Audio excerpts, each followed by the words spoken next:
तो एट्थ वाला question, the following are the monthly rents of 30 shops, ठीक है ना, इन रुपीज। मंथली रेंट है, किसी का 42 रुपीज है, किसी का 49 रुपीज है। Using the class interval of equal with in which one class interval being 40 to 50 excluding 50 construct a frequency table for the above data। ठीक है बेटा, इसमें सबसे कम वाला कौन है, बस ये बता दीजिए मुझे। क्वेश्चन 8 में सबसे कम क्या है?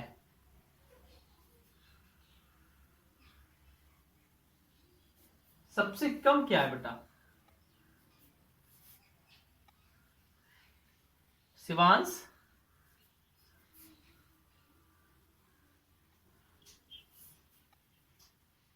मुझे नहीं पता है, आप ही बताइए, सही बताना बस।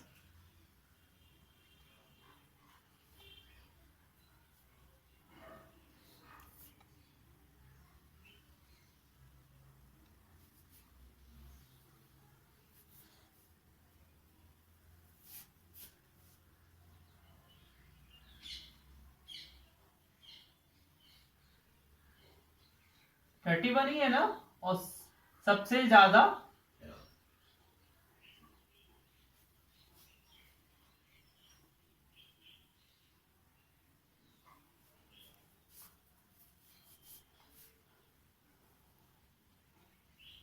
सबसे ज्यादा बेट, हाँ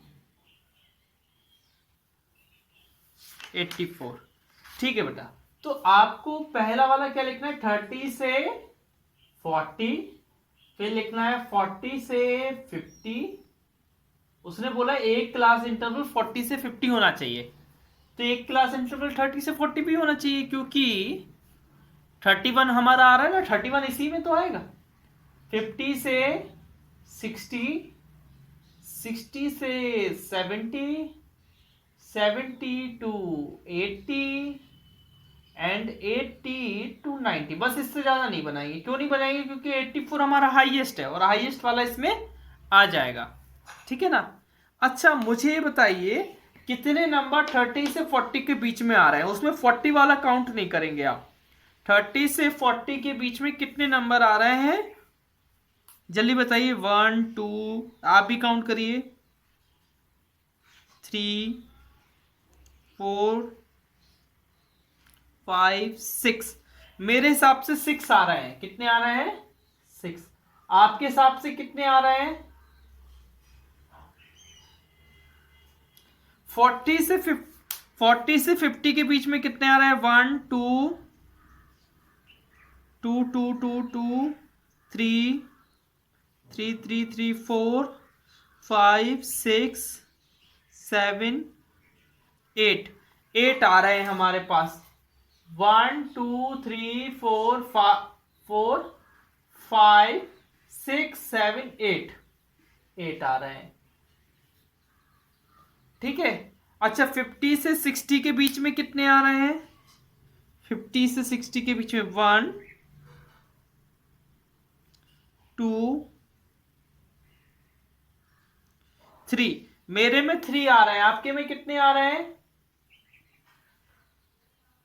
हाँ 60 से 70 के बीच में 1 2 3 3 4 4 आ रहे हैं, है ना? 1 2 3 4। अच्छा अब 70 से 80 के बीच में 1 2 3 4 5 6 6 आ रहे हैं। 1 2 3 4 5 और 6। 80 से 90 के बीच में 1 2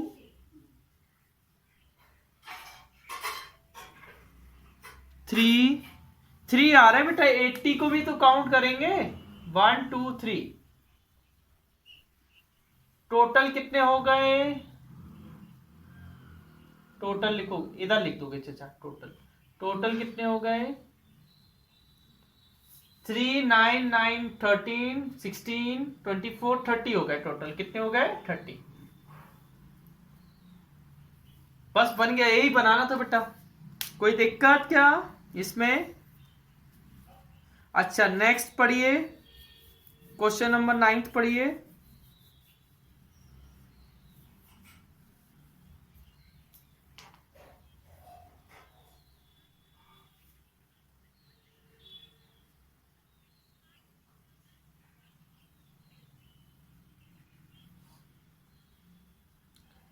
ठीक है बेटा, आपको क्या बनाना है, इसी तरीके से बनाना है, और क्लास इंटरवल उसमें लेनी है 16 से 24। ठीक है, अब मुझे ये बताइए इसमें सबसे कम नंबर क्या है?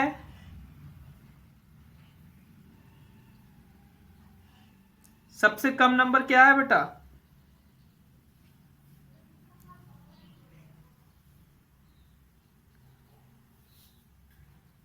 सबसे सबसे कम क्या है? 6। और सबसे ज्यादा? सबसे ज्यादा?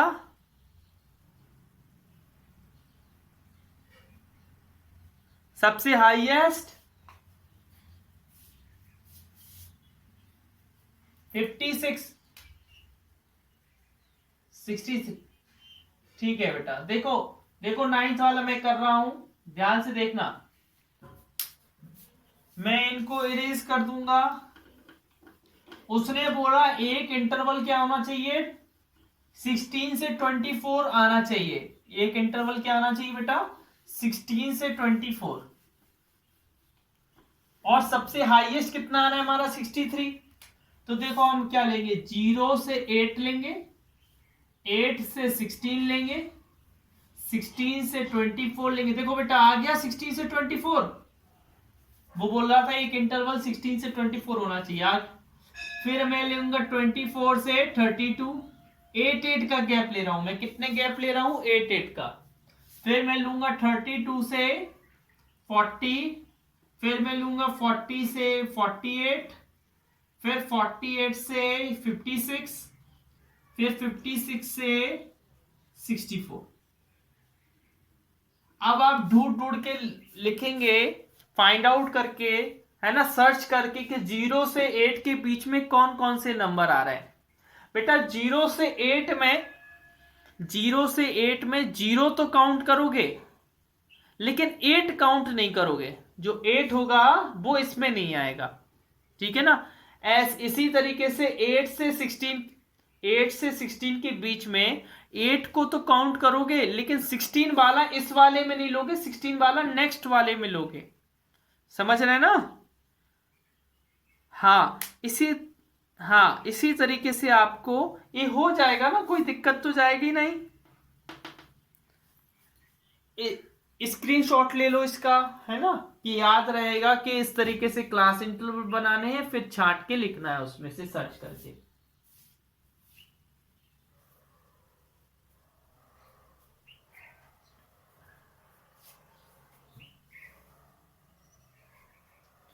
ठीक है, आगे बताइए, आगे बताइए बेटा, आगे नेक्स्ट क्वेश्चन क्या है, पढ़िए।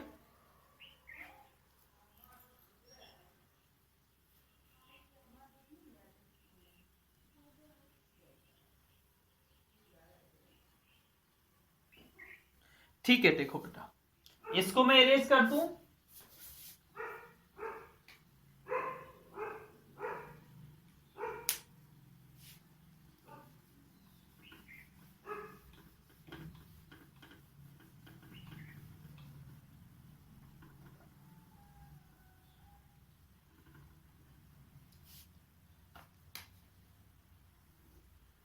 इधर लिख दोगे वेट इन केजी, है ना। अच्छा, उसने क्लास इंटरवल क्या बोला है कि आपको 35 से 40 क्लास इंटरवल लेना है। अच्छा, इसमें सबसे कम वेट क्या है, सबसे कम वेट?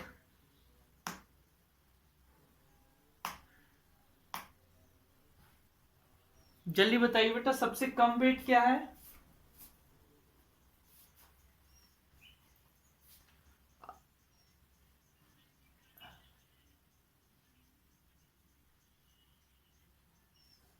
थर्टी सिक्स है ना।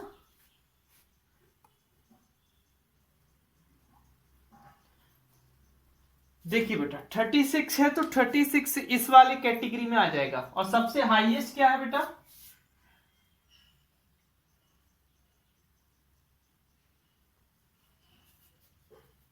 हाईएस्ट क्या है बेटा?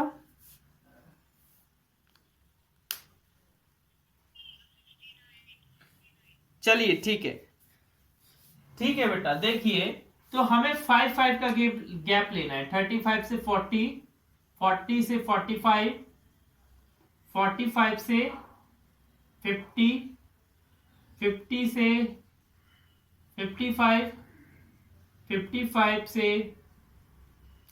60, 60 से 65, 65 से 70। ठीक है, फिर आपको चेक करना है कि बेटा 35 से 40 के बीच में कितने लोग आ रहे हैं, वो सारे आप लिख दोगे। 35 से 40 के बीच में जितने आ रहे हैं ना, वो सारे लिख दोगे। कर लेंगे ना ये आप? सेम क्वेश्चन है, इसमें कोई डिफरेंस नहीं है ना? वही मेथड लगाना है। फिर आपको देखना है 40 से 45 के बीच में कितने आ रहे हैं। जैसे मैं काउंट करके बताऊं,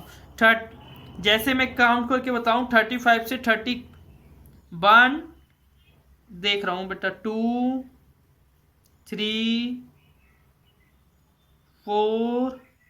4 आ रहा है बेटा। 1, 2, 3, 4 ही तो आ रहा है। 35 से 40 के बीच में 4 ही तो आ रहा है बेटा। 1, सेकेंड लाइन में 2 है तो 3 हो गए। थर्ड लाइन में एक भी नहीं है और फोर्थ लाइन में 1 है। टोटल 4 आ रहा है बेटा, 5 कहां आ रहा है अवनी? किस लाइन में बेटा? अच्छा मुझे बोलकर बताइए आप कौन कौन से हैं। रुको रुको रुको, अवनी को बोल रहे तो अवनी को, उसको 5 दिख रहा है ना बेटा? 5 उसको दिख रहा है ना?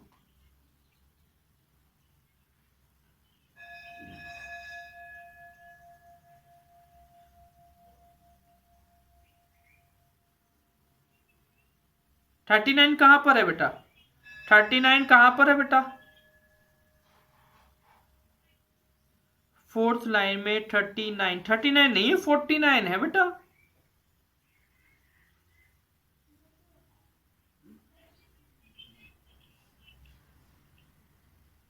अच्छा आपने सेकेंड लाइन पॉइंट के बाद वाला नहीं, पॉइंट के पहले वाला काउंट करना है बेटा। 4 है ना, इसलिए पॉइंट के पहले वाला काउंट करते हैं बेटा, पॉइंट के बाद वाला नहीं, है ना? ऐसे तो फिर इसी तरीके से वही मिस्टेक लग रही थी तुम्हारी, है ना? फिर ऐसे इसको काउंट करोगे, इसको काउंट करोगे तो फिर आपका आ जाएगा। और फिर अगर बेटा आपका एंड में टोटल 22 नहीं आ रहा है, इसका मतलब आपने गलती किया है। एंड में टोटल क्या आना चाहिए? 20। हाँ, एंड में टोटल 22 ही आना चाहिए। अगर आपका एंड में टोटल 22 नहीं आ रहा है, इसका मतलब आपका रॉन्ग है। ठीक है ना? हाँ आगे पढ़िए बेटा नेक्स्ट। अच्छा खत्म हो गया, ठीक है।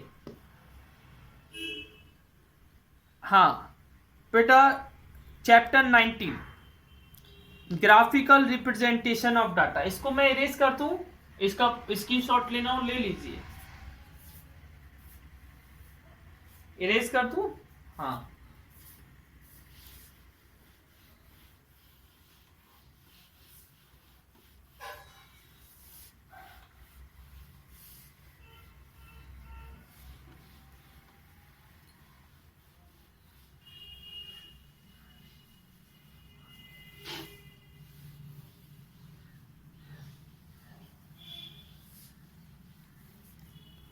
देखिए बेटा,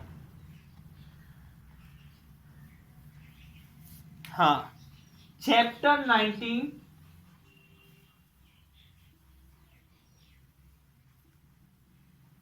ग्राफिकल रिप्रेजेंटेशन ऑफ डाटा। हाँ, ग्राफिकल रिप्रेजेंटेशन ऑफ डाटा। आपके पास बहुत सारा डाटा होता है, लेकिन उसको किस फॉर्म में बनाना पड़ता है? ग्राफ के फॉर्म में, है ना? ठीक है। आपने कई थर्ड क्लास से पढ़ते आ रहे हैं बार ग्राफ, फोर्थ क्लास में, थर्ड क्लास में पढ़ा है, क्या पढ़ा है? बार ग्राफ बनाते थे। हाँ, बार ग्राफ बनाते थे बेटा, एक लाइन इधर खींचते थे, एक लाइन इधर खींचते थे, कुछ इंफॉर्मेशन इधर लिखते थे, कुछ इंफॉर्मेशन इधर लिखते थे। इस साइड वाली में लिखते थे, हाँ, इस साइड वाले में आप फ्रीक्वेंसी लिखते थे। क्या लिखते थे? फ्रीक्वेंसी। ठीक है ना? तो हम लोग ग्राफ के थ्रू इंफॉर्मेशन बताएंगे। क्या बताएंगे? ग्राफ के थ्रू। अभी जैसे फर्स्ट एक्सरसाइज में तो आपका सिर्फ बार ग्राफ है, फिर आपका हिस्टोग्राम है, ठीक है ना? फिर हिस्टोग्राम के बाद आपका पाई चार्ट है, बस। फिर प्रोबेबिलिटी है। हाँ, पढ़िए बेटा, पढ़िए बेटा।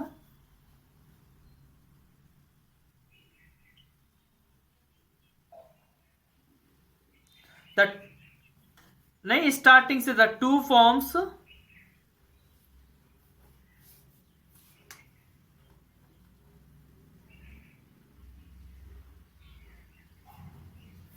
हाँ, देखिए, रुकिए रुकिए बेटा, धीरे धीरे, हम जहां रुक दे तो वहां रुक जाना है ना। देखो बेटा, जो आप ग्राफ को रिप्रेजेंट करते हो ना, ग्राफ को रिप्रेजेंट हम लोग दो मेन तरीके से करते हैं। एक तो टेबल के फॉर्म में, और एक हम करते हैं ग्राफ के फॉर्म में। मतलब किसी भी डाटा को अगर रिप्रेजेंट करना है तो एक तो हम टेबल का यूज करते हैं, और एक हम करते हैं ग्राफ का यूज। टेबल का यूज जैसे अभी हम कर रहे थे ना, टेबल, अभी टेबल बना रहे थे बेटा, हेलो, बना रहे थे ना? अब लेकिन बेटा, अब हम बनाएंगे ग्राफ, जैसे bar graph, histogram, pie chart, different different हम ग्राफ अब यहां पर बनाएंगे। समझ रहे हैं ना बात को? हाँ। तो हम कोई भी डाटा हो, हमारे पास कैसा भी डाटा हो, तो उसको दो तरीके से हम दिखा सकते हैं, या तो टेबल के फॉर्म में या ग्राफ के फॉर्म में। अब कभी कभी क्या होता है बेटा, हमारे पास डाटा बहुत ज्यादा हो जाता है, बहुत डाटा होता है, उसको हम डायरेक्टली टेबल के फॉर्म में नहीं दिखा पाते हैं। हर डाटा को टेबल के फॉर्म में दिखाना पॉसिबल नहीं है। तो हम लोग किसकी मदद लेते हैं, किसकी हेल्प लेते हैं? हम लोग लेते हैं हेल्प ग्राफ की। ठीक है, अब आगे पढ़िए बेटा।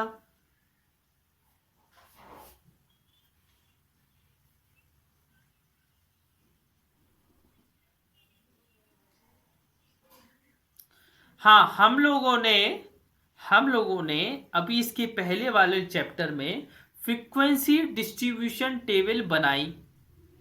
फ्रीक्वेंसी डिस्ट्रीब्यूशन टेबल क्या की? बनाई थी, है ना? अब हम लोग आगे पढ़ेंगे। हाँ, आगे।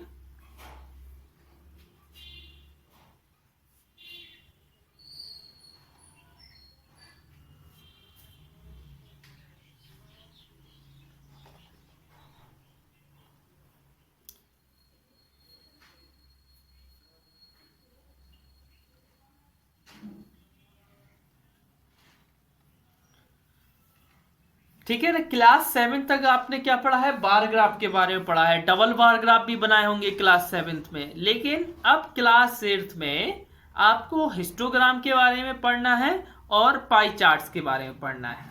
हाँ, आगे।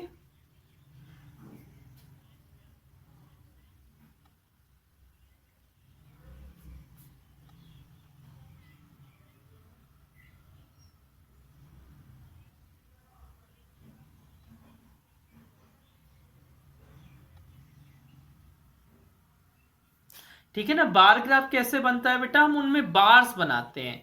क्या बनाते हैं? बार्स बनाते हैं। और उन बार्स बनाने पर देखो बेटा, जब आप चैप्टर स्टार्ट करेंगे ना, तो ये इंट्रोडक्शन और बार ग्राफ, ये दोनों कॉपी में लिख लेना, है ना? Right introduction and bar graph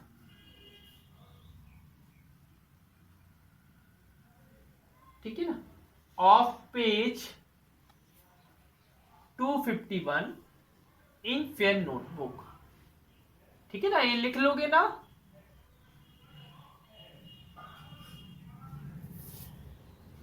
ठीक है बेटा, ठीक है, ये लिख लोगे। अब देखिए बेटा, आपको क्या करना है, आपको बार ग्राफ बनाना है। बार ग्राफ में आपको बनाने का मैं तरीका बता रहा हूं। पहले तो एक ग्राफ की कॉपी आती है, ग्राफ पेज आती है ना, ग्राफ कॉपी आती है, वो लाना है। फिर हाँ, फिर आपको क्या करना है, सिर्फ पेंसिल का यूज करना है, पेन का बिल्कुल यूज नहीं करना है, ओनली पेंसिल। पेंसिल के साथ साथ हमें स्केल का यूज करना है। देखो, हमें अवनी का लिखने का तरीका बहुत अच्छा लगता है, वो स्केल का यूज बिल्कुल करती है, बिल्कुल सही राइटिंग में लिखती है, साफ लिखती है, सुथरा लिखती है, और साथ में स्केल का यूज करती है। तो ग्राफ बनाने के लिए हमें स्केल का यूज करना है, ठीक है ना। अब हमारे पास तो स्केल है नहीं है, तो हम तो स्केल नहीं करेंगे, लेकिन आपको स्केल का यूज करना है, ठीक है। अब इसका फर्स्ट क्वेश्चन पढ़िए बेटा, क्या लिखा है फर्स्ट क्वेश्चन में।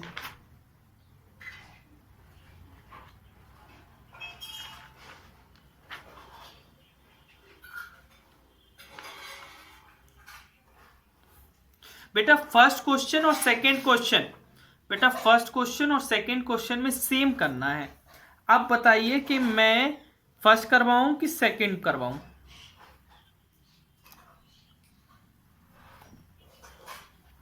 चलो सेकंड वाला बता दो, ठीक है, ठीक है शिवान, सेकंड बता दो।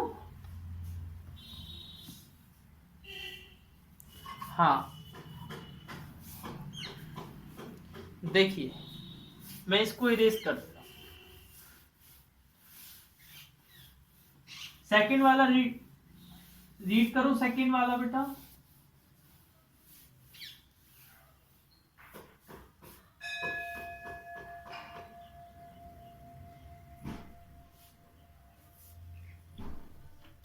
हाँ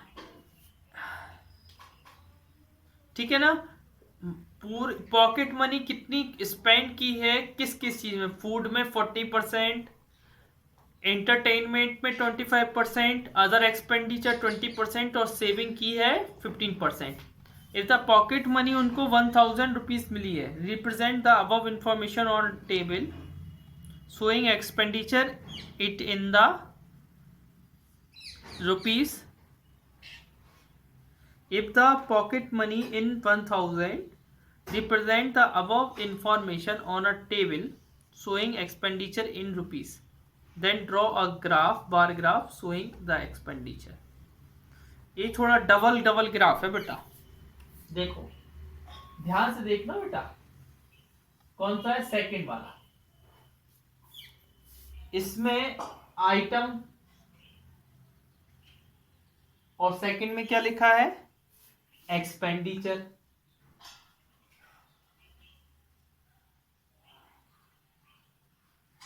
फिर हाँ है ना, आइटम क्या क्या है बेटा,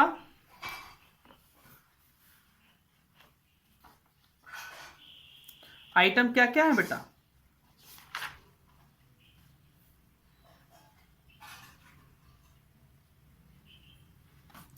आइटम है बेटा food, entertainment, other expenditure, saving, और क्या है, सेविंग। अच्छा, फूड पे कितना किया, 40%, 25%, 20% और 15%। देखिए बेटा, अब हम निकालेंगे expenditure in rupees, in rupees, rupees में निकालेंगे, है ना। अच्छा हमें बताइए बेटा, फूड पे 40% हुआ, टोटल उसके पास पैसा कितना था, टोटल कितना था बेटा, 40% ऑफ 1000 था ना टोटल, तो 40 अपॉन क्या हो जाएगा, 100% हटाएंगे और नीचे और मल्टीप्लाई में 1000, डबल जीरो से डबल जीरो, और ठीक है, ये कितना बचा, 400 बचा, 400 उसने उसमें कर दिया, फिर 25% ऑफ 1000, तो 25/100 इंटू 1000, 00 से 00 और एक 250 रुपीज आ गया। इसी तरीके से इसका सॉल्व करेंगे तो इसका 200 आ जाएगा, इसका सॉल्व करेंगे तो इसका 150 आ जाएगा। सॉल्व तो कर लोगे ना आप? ठीक है बेटा। हाँ, अब देखिए बेटा, अब आपको क्या बनाना है, बार ग्राफ बनाना है। तो बार ग्राफ के लिए क्या करोगे, ऐसी लाइन करोगे और एक ऐसी लाइन बनाओगे। बेटा ये सब पेंसिल से बनाओगे, मैं 10 टाइम्स बोल रहा हूं, है ना। इधर लिखोगे नीचे 0, इधर लिखोगे पहले में क्या किया उसने, फूड पे खर्च, फिर क्या किया एंटरटेनमेंट पे खर्च, फिर क्या किया बेटा अदर एक्सपेंडिचर, फिर क्या किया उसने सेविंग। अब फूड पे कितना किया उसने 400, लेकिन हम इसमें क्या कर दे रहा है बेटा, 200 का गैप दे दे रहा है। 200, 400 और नहीं 100 का गैप दे दे रहा है। 100, 200, 300, बेटा सेम गैप देना है आपको। क्या देना है, गैप सेम होना चाहिए। 500 और 600। और बेटा उसने फूड पे कितना किया, 400 किया, तो 400 बना दे, यहां से बना दिया। ठीक है, इधर लिख देना 400। फूड पे कितना बनाया उसने, 400। अच्छा, एंटरटेनमेंट में क्या किया, 250, तो 250 कहां पर आता है, 300 और 200 के बीच में आता है। ये बना दिया मैंने 250। बेटा इनकी चौड़ाई एक जैसी होनी चाहिए, इनकी चौड़ाई, इनकी विड्थ जो है, विड्थ वो सेम होनी चाहिए। ऐसा नहीं कोई को बहुत फुला दिया, कोई को बहुत मोटा कर दिया, कोई को पतला कर दिया। अदर एक्सपेंसेस कितना है, 200, तो 200 यहां पर आ जाएगा, है ना। और बेटा सेविंग कितनी की, 150, तो 100 से थोड़ा ऊपर। ये बन गया बेटा ग्राफ। नीचे क्या लिख दोगे, आइटम्स, और इधर क्या लिख दोगे, एक्सपेंडिचर। क्या लिख दोगे बेटा, एक्सपेंडिचर लिख दोगे कि नहीं। इस तरीके से आपको ग्राफ बना देना है, लेकिन बनाना कैसे है, स्केल और पेंसिल। ठीक है ना। हाँ, अब समय हो गया।